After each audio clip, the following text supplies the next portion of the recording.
Update. Am I the a-hole for not telling my dad that my mom got married? Original post. My 17 female parents got divorced when I was 12 because my dad had a 2-year-long affair with mom's best friend. It was really shameful because mom's best friend was with her since they were 3.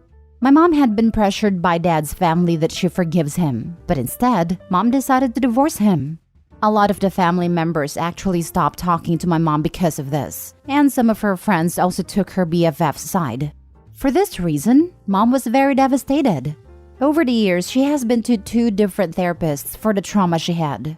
As for my dad, he dated my mom's best friend for a while before they broke up. That is when my dad realized he loved mom and tried everything to get her back. But my mom was stubborn and shut him off, and he was still on and off with Sylvia, mom's best friend. I had to be in this mess, especially with my dad who would always try to guilt trip me into convincing mom into getting back with him. I've heard from him things like, "I wish we were a family together. It was just a mistake. I'm willing to do anything to make amends. I want us to be a family again, but your mom doesn't want to." I had enough of it. So when I turned 15, I decided to stay with mom and only visit dad on weekends because I cannot handle his constant nagging. Also, because during that time, my mom started dating Jack, who was the father of my classmate. My dad found out and started asking questions after questions about Jack. He wanted me to spy on Jack, but I had enough of it, so I strictly told him if he doesn't stop this nonsense, I would cut him off completely. A few months ago, my mom announced that she will be marrying Jack within a few days. They got engaged that day and only wanted a small ceremony with just few family members. It was a small gathering of only 15 people, just me and Jack's son along with some close family and friends. The wedding happened in Jack's backyard. They had photographer too, but my mom only recently posted the pictures after coming back from her honeymoon. My dad had no idea because mom didn't want him to know anything. She was afraid my dad would create some drama and cause a scene. I respected her wishes. Then my dad saw those photos and called me to confirm. I said yes, my mom got married a few months ago. My dad was angry. He called me a traitor and said I was an a-hole for keeping it away. That he has the right to know which man my mom was marrying. This was the last straw for me, and I told him to buzz off. He has lost all right over mom the moment he decided to stick his junk in Sylvia. That my mom knew he was an unhinged person, so I am glad she didn't tell him. I also told him to leave us the heck alone and hung up. My mom also got messages from him which I read. They were mostly of him accusing her of breaking up our family. Mind you, he is dating Sylvia again. Now, I hear from my cousins that my dad has started to act abnormal ever since, and I wonder if I went too far with it. Now for the top comments before reading the update. Hell no, you are the a-hole. Your father and his family are huge POS. Really? Really? They wanted your mom to stay with that trashy husband even though he's a disgusting husband? You were right. He lost any right on his former wife and his precious family the moment he cheated on her. Your mom had a really hard time overcoming the betrayal and divorce, and I'm glad she finally found someone worth it. Congratulations on your mom's wedding. Thanks. I am glad she found happiness on her own. I thought she might never date again, but Jack seems like a nice guy. I am still afraid what if it turns out like Dad? That sounds like a reasonable thing to be afraid of, considering what you've been through. I'm concerned it might be impacting you too much though. Do you think it might be helpful to discuss that fear with a therapist? I think it might help. It probably would, but it won't prevent it, would it? I went to therapy for my own anxiety and fears, where a lot of it stemmed from my parents' relationships growing up. It's not about preventing it, but regaining control. I still have those thoughts, but they don't consume me anymore or incapacitate me. They used to control my decisions and how I formed relationships with people. Now I can rationalize through them and move past those anxieties. He's got no business involving his child in such things, and you're right to not give in to his demands. I think you already know that, but if you need to hear it, there it is.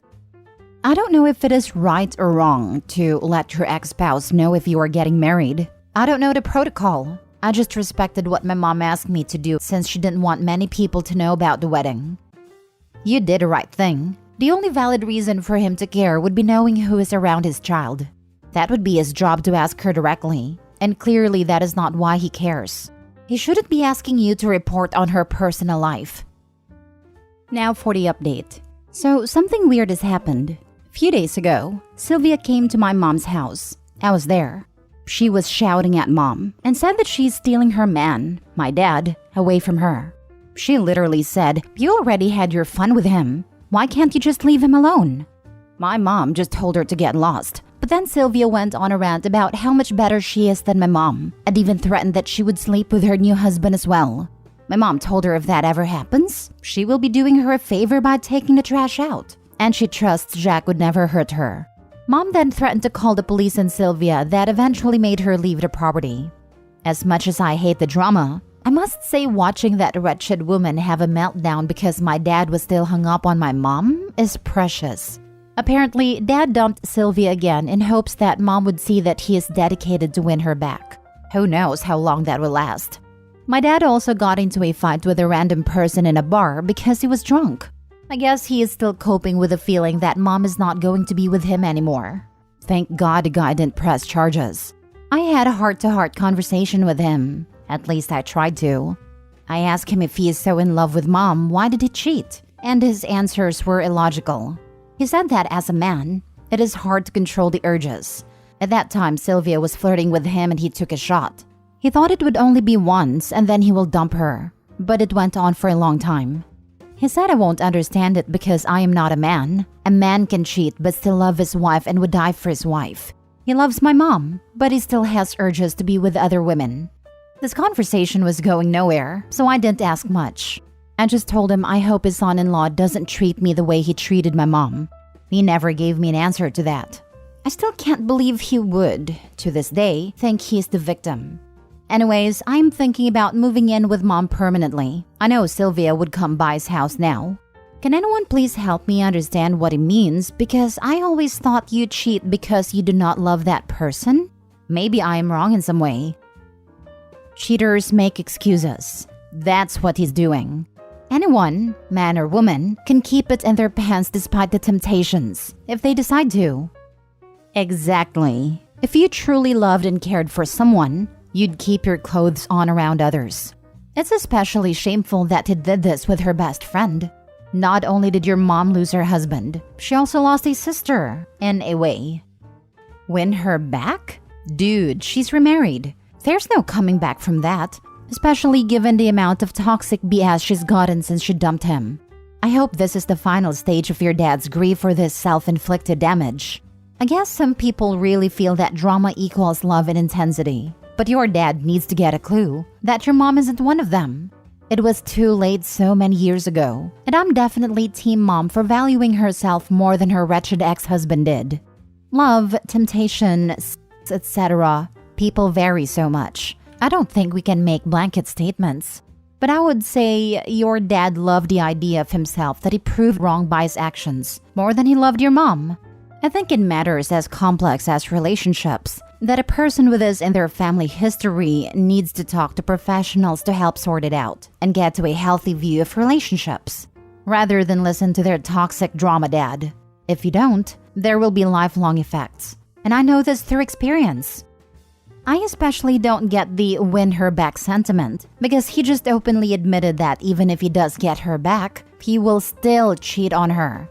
She has made it abundantly clear that that is a deal breaker, and somehow he thinks, even after all these years, that he can still be married to his ex-wife and have this side chick too.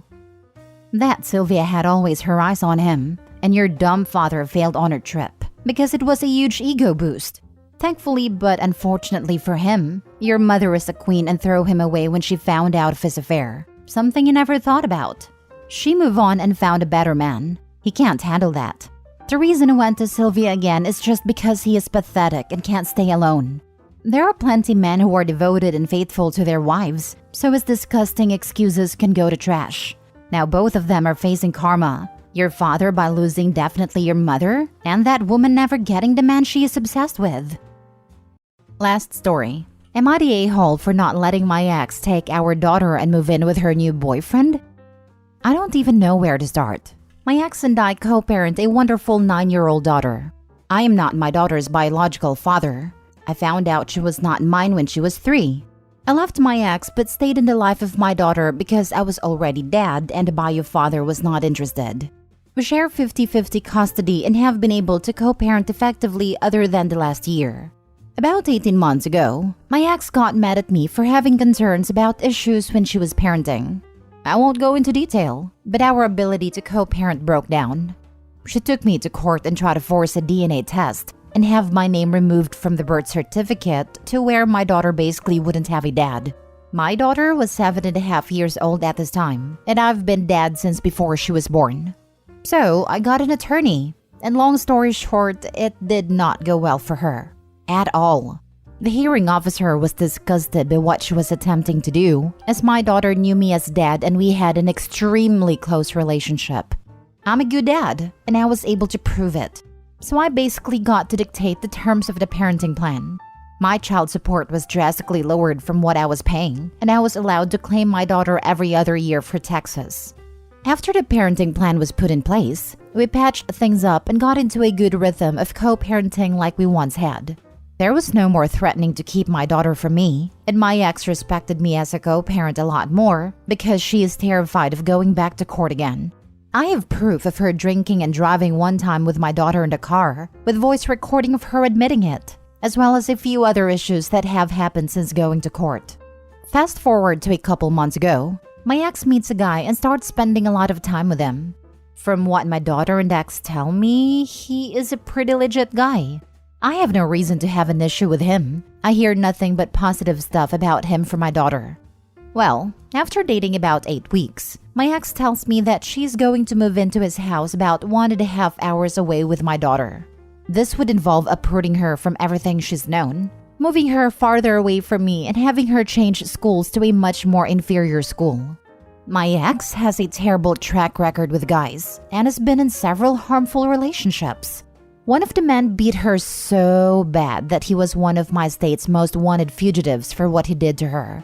But this was all before my daughter was born. He's my daughter's biological father. I told my ex that because the relationship has only been going on for 8 weeks, she was free to move in with him, but my daughter would not be joining them, and we would have to rethink the custody arrangement to where I have primary physical if they moved forward. My ex became irate and told me that her boyfriend, who she is very much in love with, is threatening to leave her if they don't move in together because of the distance between them. That was another red flag, that the relationship is so fragile that this could cause a breakup. I'm terrified that my ex is going to get herself in a position where she lives with this guy, and there'd be violence or fighting and she can't escape, and my daughter would witness all of this. Because that's the history my ex has with relationships. Every other relationship other than ours has had violence in it. I told my ex that she would renew her lease and I will renew mine. And a year from now, if they're still together and happy, I would be willing to move to that city as well to make it all easy for everyone and our daughter. And I would not contest my daughter living there. Part of me feels like I'm being inappropriate and controlling by basically dictating my ex's relationship terms. But the other part of me feels like my concerns are legitimate, and that my daughter's life should not be uprooted for a relationship that is only 8 weeks old, in its infancy. I feel like I have a moral responsibility to kind of put guardrails on some of the decisions my ex makes when it affects my daughter, due to her terrible decisions in the past. I have sacrificed a lot in life to make sure my daughter has a stable life, and I've always made myself the most stable person around her. It's why we have such a close relationship. I know it's a long story and there is more to it, but am I being a controlling a-hole here? I want my ex to be happy. She deserves that. But I also have to watch out for my kiddo. I am using the threat of legal action to control my ex. That's a fact. And I'm not at all afraid to follow through with it. Not a-hole, and it sounds like you're the only parent who's putting your daughter's needs first. Keep doing that, because it's clear your ex isn't. She tries, and she certainly loves our daughter. But she just makes bad and selfish decisions sometimes. Does your custody agreement with your ex contain any geographical restrictions? Such as one of you can't move further away from the other more than X miles or the neighboring county? This is normal here in Texas. Also, because your ex is terrified of going back to court, you can always tell her you will take her back to court for the reasons you mentioned above. The custody agreement says our daughter must remain in the state we currently reside in. And that's essentially what I'm doing. I'm using the threat of going back to court to prevent this situation from taking place. She just called me and said they will not be moving in together, and she is devastated because he's going to leave her now. I feel like crap about this, but I don't think I had a choice. Dude, his breaking up with her over this is just proof that you were right to be concerned. And quite frankly, there is no way on earth I would want my kids live with someone my ex had only known for 8 weeks. In my case, it's relevant because she left them 13 years ago. But seriously, that's really messed up. I'm with you 100%. It validates a lot of my concerns. But my ex is devastated and she blames me for it, not him. So I'm going to have to deal with and shield my daughter from that fallout. Not a-hole. No way, no how. Moving that fast and isolation is a hallmark of future dangerous behavior. You're being entirely reasonable in your efforts to protect your daughter. Good on you. You don't know this guy, and he's trying to isolate both your ex and your daughter. Don't let it happen. Go back to court if you have to. This is all sorts of wrong, and don't let your daughter be alone with him. I want to go back to court, and everyone says that. But in reality, it's not that simple. It takes 6 months to even get in front of a judge, and there will be continuances. It could be the better part of a year before we get any kind of resolution. By then, she would have already moved. On top of that, you need $5,000 to put down a retainer for an attorney. And for family court, you need an attorney. And I don't have that. I still have debt from the last time we went to court. Rent went up. I pay child support. I have to maintain a stable household for my daughter. Otherwise, how can I say, give me primary custody? Everyone says to just go to court because I'll win, and I likely will. I'm a better parent and I can prove it. But the process is expensive and long. I could put in an emergency order and get full custody before the hearing, but that's high risk. Judges hate that, and you need a damn good reason. Plus, it would hurt my daughter. She won't understand why she can't see mom. Her routine would be appended, and I can't explain the situation to her why I'm doing what I'm doing. Because that would be parental alienation and hurt her further. That's why the threat of court is sometimes more effective than actual court. None of this is simple.